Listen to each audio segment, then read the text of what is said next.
ओम शांति। भक्ति मार्ग में ये माना गया है कि तीर्थ करने का बहुत पुण्य होता है। तीर्थ करने से ही वैराग्य और सौभाग्य दोनों की प्राप्ति होती है। तीर्थों में भी विशेष 4 धाम का महत्व ज्यादा माना गया है। ये तो ही भक्ति की मान्यताएं। अगर हम ज्ञान मार्ग की बात करें तो हमारे लिए आबू तीर्थ ही महान है, ये हम सब जानते हैं। और उसमें भी विशेष 4 महाधाम हैं जहां पहुंचने पर हमें अनेक अलौकिक प्राप्तियां होती है। उनमें पहला पवित्र स्थल है शांति स्तंभ, दूसरा बाप दादा का कमरा जिसको बाबा ने सनेह का धाम कहा है,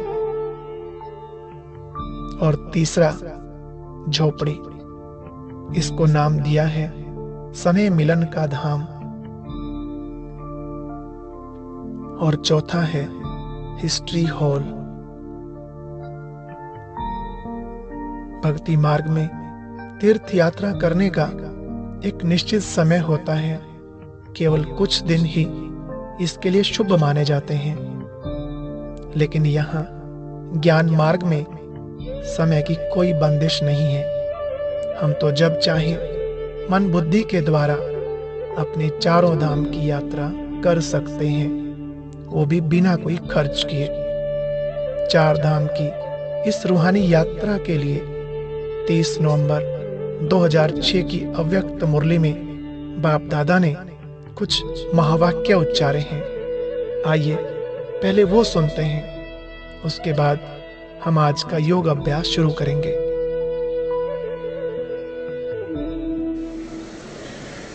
भक्ति मार्ग में 4 धाम करने वाले अपने को बहुत भाग्यवान समझते हैं, और मधुबन में भी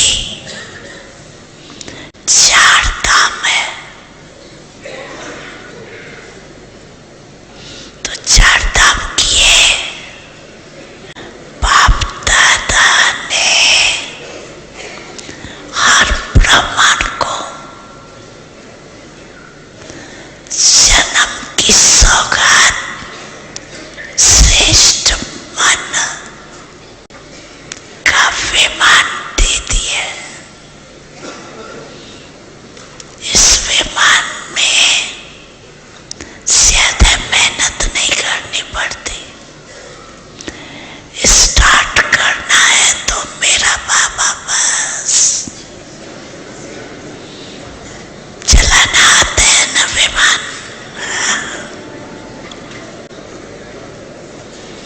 जब भी कुछ हो मधुबन में पहुंच जाओ।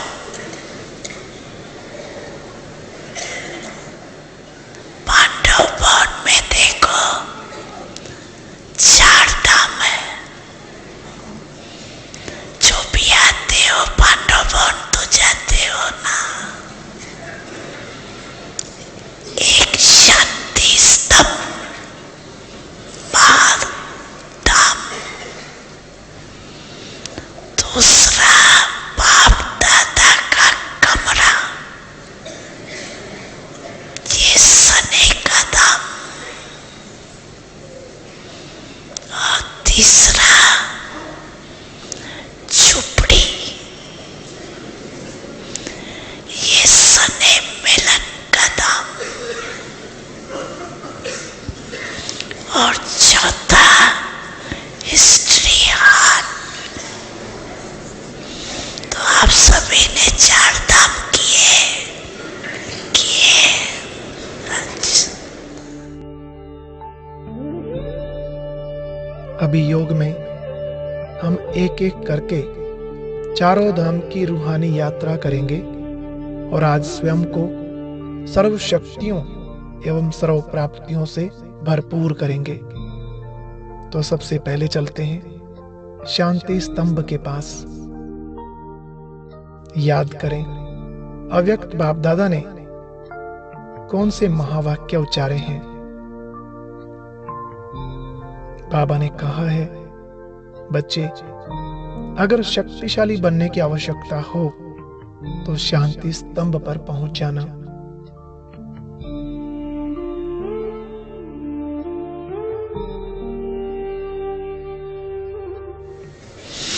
शक्तिशाली बनने की आवश्यकता हो तो शांति स्तंभ में पहुंच जाना।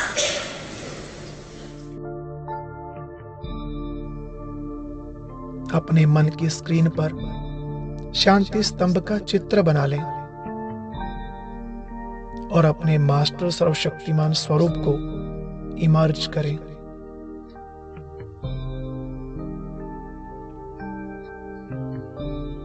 बार बार मन को ये स्मृति दिलाएं कि मैं सर्वशक्तिमान की संतान हूं, मैं शक्ति स्वरूप आत्मा हूं। कुछ पलों के लिए इस स्वमान का अभ्यास करें।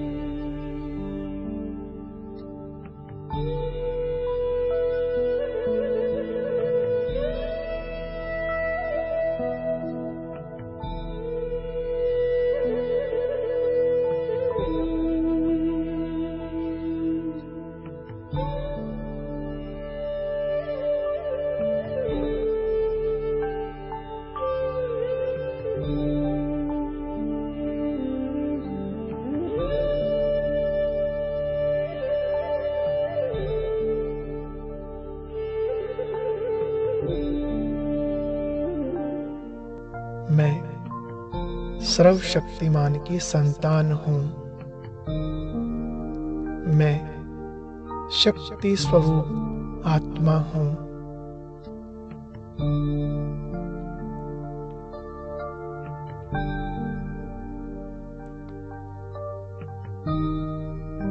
अब चलते हैं बाबा के कमरे की ओर। इस महाधाम के लिए ईश्वरीय महावाक्य हैं कि बच्चे, बाप समान बनने का दृढ़ संकल्प उत्पन्न हो तो बाप दादा के कमरे में आ जाना।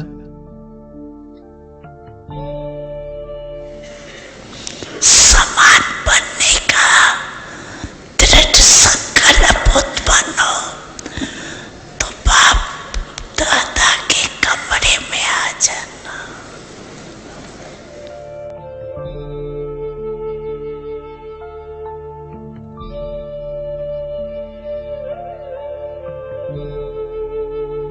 तो ले चलें मन बुद्धि को बाबा के कमरे में।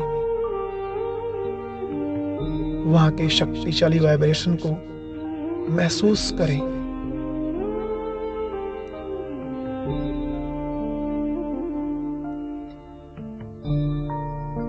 यहां रखी हुई हर वस्तु को ध्यान से देखें।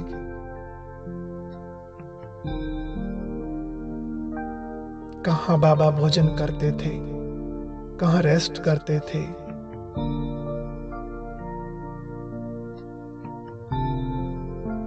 सामने रखे बाबा के चित्र की ओर अपनी नजर घुमाएं और कुछ पल के लिए बाबा को देखते रहें।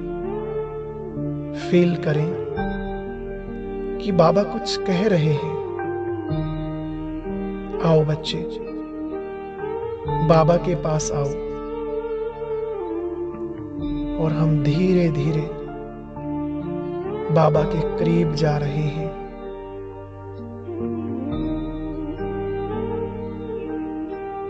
अपने पास बुलाकर बाबा ने सिर पर हाथ रखते हुए वरदान दिया, बच्चे बाप समान भव।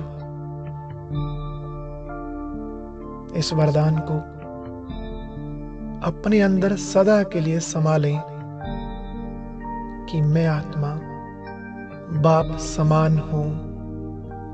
बाबा ने मुझे वरदान दिया है, मैं आत्मा बाप समान हूं।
अब चले बाबा की झोपड़ी में। इस पवित्र धाम के लिए ईश्वरीय महावाक्य हैं, बच्चे, जब कभी उदास हो जाओ तो झोपड़ी में रू रिहान करने आ जाना।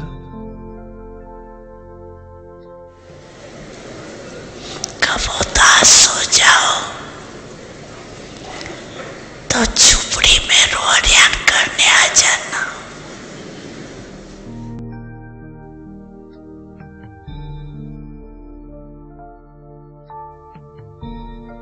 अभी अपने को बाबा की झोपड़ी के अंदर बाप दादा के पास बैठा हुआ देखें।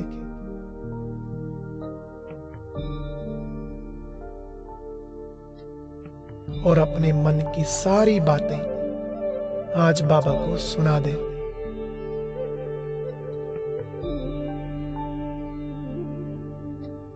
मीठे बाबा, 63 जन्म तो माया ने हमें अपना दास बनाया, उदास किया, दुखी किया।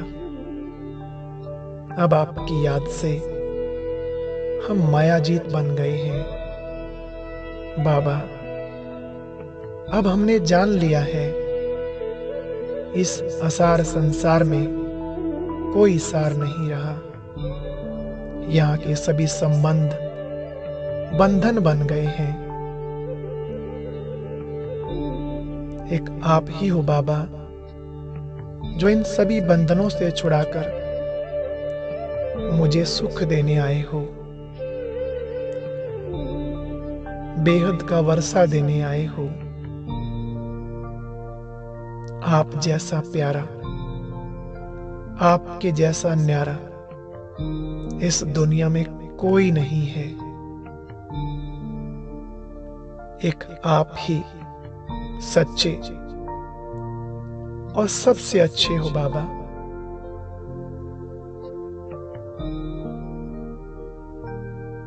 आप सदा मेरे साथ हो।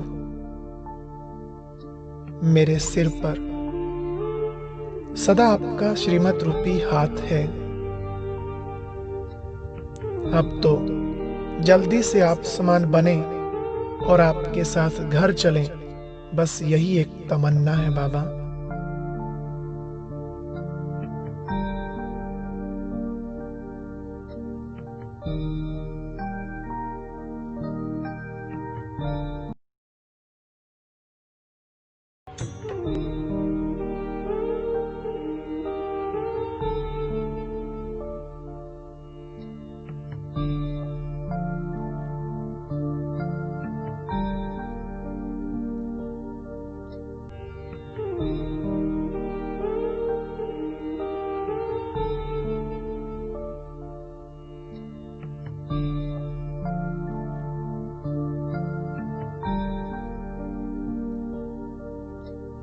चौथा महाधाम है हिस्ट्री हॉल।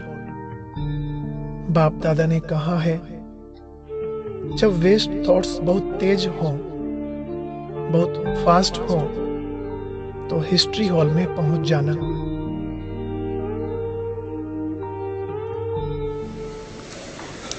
और वेस्ट थॉट्स बहुत तेज हो,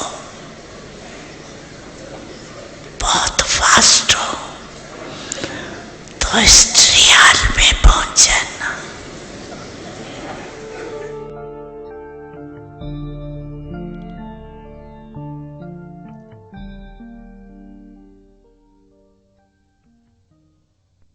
हिस्ट्री हॉल में चारों तरफ लगे चित्रों में अपने यज्ञ के इतिहास को देखें। आदि रत्नों को देखें, उनकी सेवाओं को, उनके त्याग को याद करें।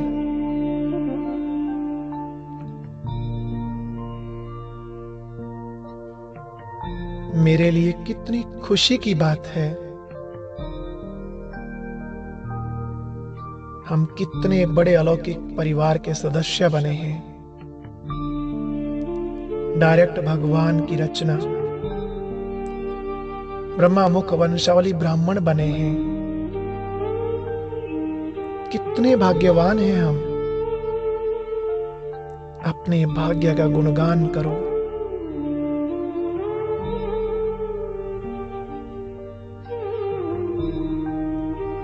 यह अभ्यास करें। मैं भाग्यवान आत्मा हूं। मैं विशेष आत्मा हूं।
भाग्यवान हम, भगवान हमसे मिलने आते। कितने भाग्यवान हम, भगवान हमसे मिलने आते। अपने जैसा हमको बनाने, अपने जैसा हमको बनाने मीठी मुरली रोज सुनाते। कितने भाग्यवान हम, भगवान हमसे मिलने आते।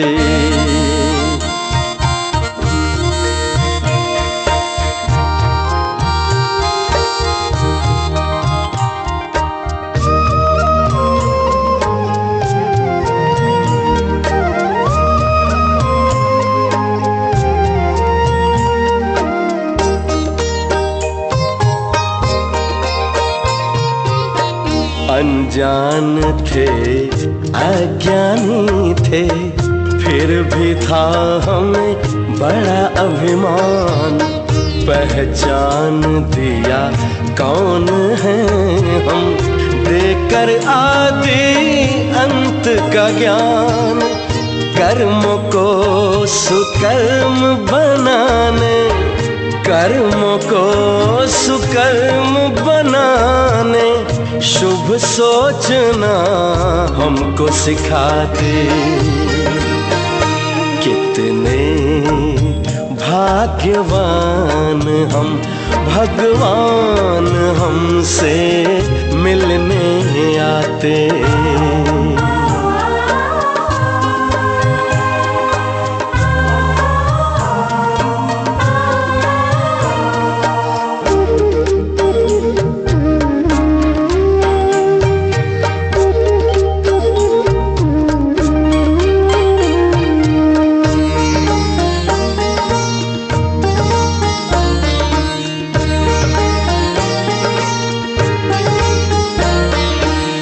हम बच्चों के खातिर परम धाम को छोड़कर,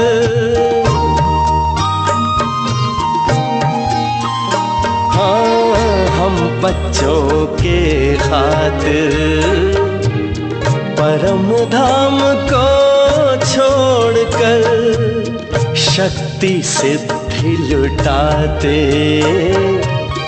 मधुबन में वो आकर ऐसा प्यारा पिता हमारा, ऐसा प्यारा पिता हमारा, वाह बच्चे वाह गीत गाते। कितने भाग्यवान हम, भगवान हमसे मिलने नाते।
इस तरह रोजाना इन चारों धाम की यात्रा करें, अर्थात अपने मन बुद्धि के द्वारा इन पवित्र स्थानों का चक्र जरूर लगाएं और स्वयं को शक्तिशाली बनाएं, हर खजाने से संपन्न बनाएं।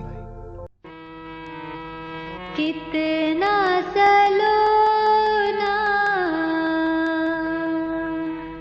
प्यारा घर अपना,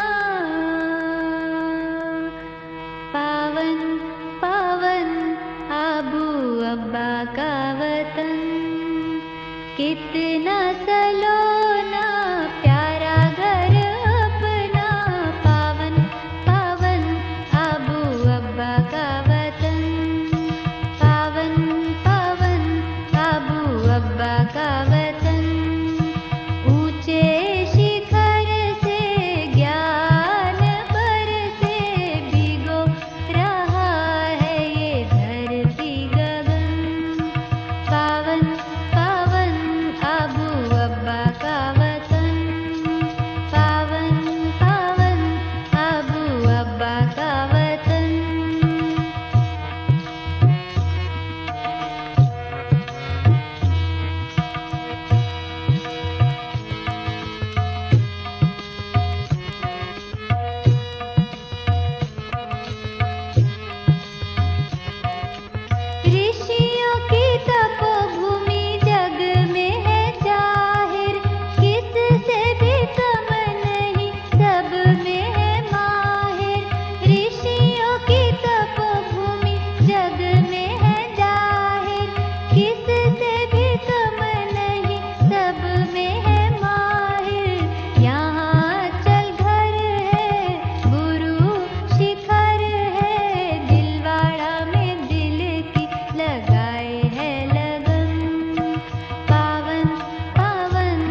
ते